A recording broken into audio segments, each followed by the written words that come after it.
Dans le Coran auquel les musulmans y croient, certains mots ont été rédigés de façon inédite et inconnue chez les Arabes avant l'islam. Le mot miséricorde qui avait été écrit par les Arabes de cette manière, et dans la langue arabe contemporaine, cette forme est encore la seule utilisée. Elle se trouve également dans le Coran, et elle est mentionnée dans de très nombreux thèmes, mais dans certains d'entre eux, elle est écrite sous une forme différente qui est, autrement dit, la dernière lettre qui est modifiée. Et personne n'a compris la raison de cette nouvelle forme du mot. Ni les musulmans, ni les ennemis, ni les amoureux de l'islam ne l'ont compris. Mais au lieu d'essayer de résoudre cette énigme, ils ont préféré tout simplement imputer ce défaut au Coran. Alors qu'en fait, ces différences dans l'écriture n'en sont pas un, bien au contraire.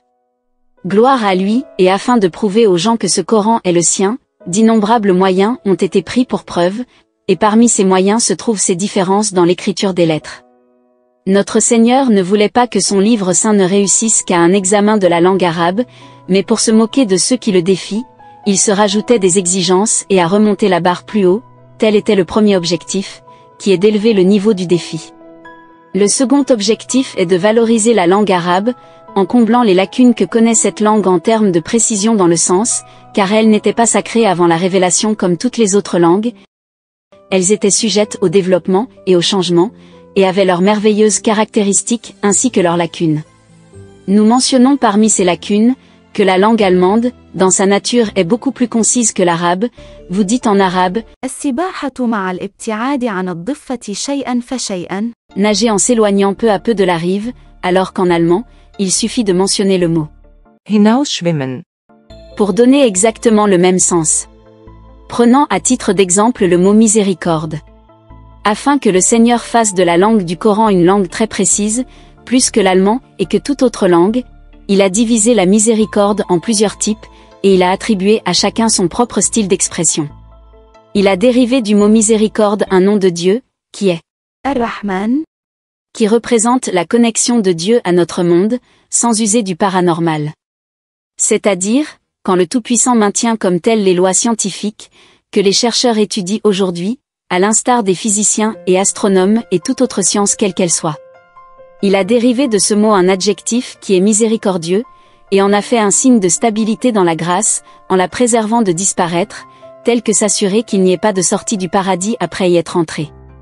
Il a aussi désigné la miséricorde classique, pour indiquer une sortie indemne des risques. Pareil pour la miséricorde innovée, pour indiquer la grâce exceptionnelle. Il a introduit la miséricorde classique, dans des structures subdivisées en sous-sens subtils suivants. Miséricorde d'Allah. Elle indique une délivrance du tourment du jour de la résurrection. Miséricorde venant d'Allah, qui indique le pardon de l'humain envers son semblable, en fermant les yeux sur son erreur, ainsi il s'en sort sans punition.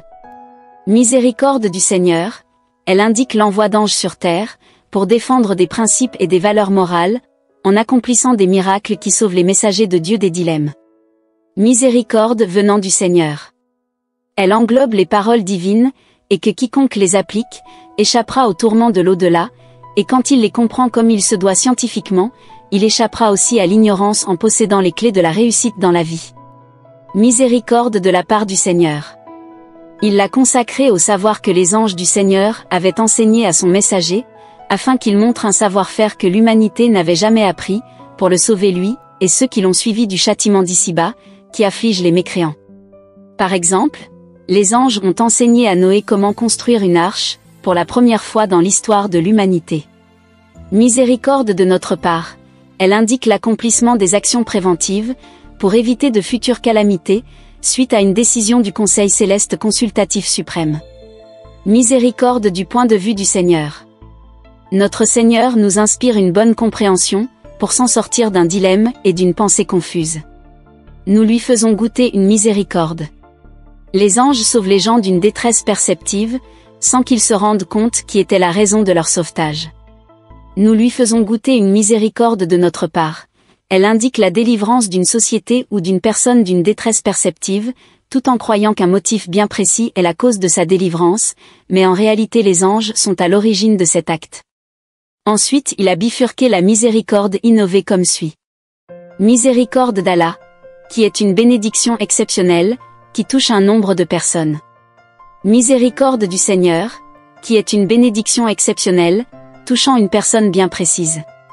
Au lieu et place de toutes ces significations, le mot miséricorde avant l'islam dénotait un sens simple, similaire à miséricorde qu'on trouve dans la langue française, et même s'il contenait une certaine variété de détails simples selon le contexte, il n'y avait pas de structure spécifique en arabe, qui ont fait comprendre à l'auditeur quel genre de miséricorde exactement censé être. Peut-être que l'auditeur a dû s'interroger sur les détails de ces significations, parce que l'arabe était une langue poétique, qui suggérait à l'auditeur à travers un terme spécifique des significations diverses. Mais le Coran avec une telle précision, qu'il y adhérait dans l'expression à travers tous ces versets, a fait de l'arabe une langue très précise, il l'a ainsi débarrassé de son caractère suggestif. Toutefois, le moyen de parvenir à ce résultat, n'était pas seulement d'attribuer des compositions spécifiques à des significations précises, de manière sans précédent, mais il a également eu recours à la véritable invention qui est cette forme d'écriture du mot miséricorde, qui n'était pas du tout connue par les Arabes. Comme vous le remarquez, la dernière lettre est différente dans son écriture. Personne dès le début de l'islam à ce jour n'a compris la raison de cette forme différente, et les sceptiques pensent que c'est une erreur linguistique qui remet en question l'authenticité du Coran. Même les défenseurs du Coran n'ont pas été en mesure de comprendre la raison de cette écriture. Jusqu'à ce que Firas al-Munir s'est attelé à étudier l'ensemble des versets, dans lesquels des dérivés du mot miséricorde ont été mentionnés, et il est arrivé à conclure que ce changement de lettre dans l'écriture du mot pris en exemple, contribue plus globalement, à faire de la langue arabe une langue riche et précise. Et c'est devenu clair pour lui, que le Coran a été écrit dès les premiers instants de sa révélation, car les deux différentes formes d'écriture dans notre exemple, se prononcent de la même manière, donc la conclusion scientifique définitive est qu'elles ont été écrites dès le début, sous les directives du prophète Mohammed. À l'instar du mot miséricorde, on peut retrouver d'autres exemples, de mots écrits de manière inédite dans le Coran, comme le mot bénédiction, femme et bien d'autres mots. Ce qui nous incite à dire, que le Coran a largement contribué à enrichir la langue arabe, ce qui atteste au même titre de l'origine divine de notre Saint-Coran. Le chercheur Firas al-Munir, à travers son étude attentive et minutieuse du Coran, a découvert que l'islam que vous voyez aujourd'hui, dans les livres exégèses islamiques et dans leurs pratiques, n'a rien à voir avec l'islam stipulé dans le Coran. Notre Coran n'est pas qu'un talisman, c'est aussi un instrument d'étude scientifique, à qui veut bien l'investir, et en faire une base de travail scientifique. Firas al-Munir nous explique que même d'un point de vue social, le Coran contient les clés du succès de la relation amoureuse entre l'homme et la femme d'une manière étonnante, ce dont tout le monde a besoin aujourd'hui. Et les sujets impressionnants sont infinis, et il les a tous expliqués et débattus sur sa chaîne arabe. Ce que nous avons mentionné dans cette brève vidéo, n'en est qu'un aperçu. Toutefois, si vous maîtrisez l'arabe, vous pouvez visionner toute la série, qui justifie cette précision dans le Coran avec explication détaillée, via le lien sous la vidéo. C'est une solution temporaire, jusqu'à ce que les circonstances nous permettent de finir la traduction du reste de la série du mot miséricorde. Dites-nous dans les commentaires, si vous préférez qu'on continue à traduire ce sujet, ou préférez-vous qu'on traduise un autre sujet du Coran.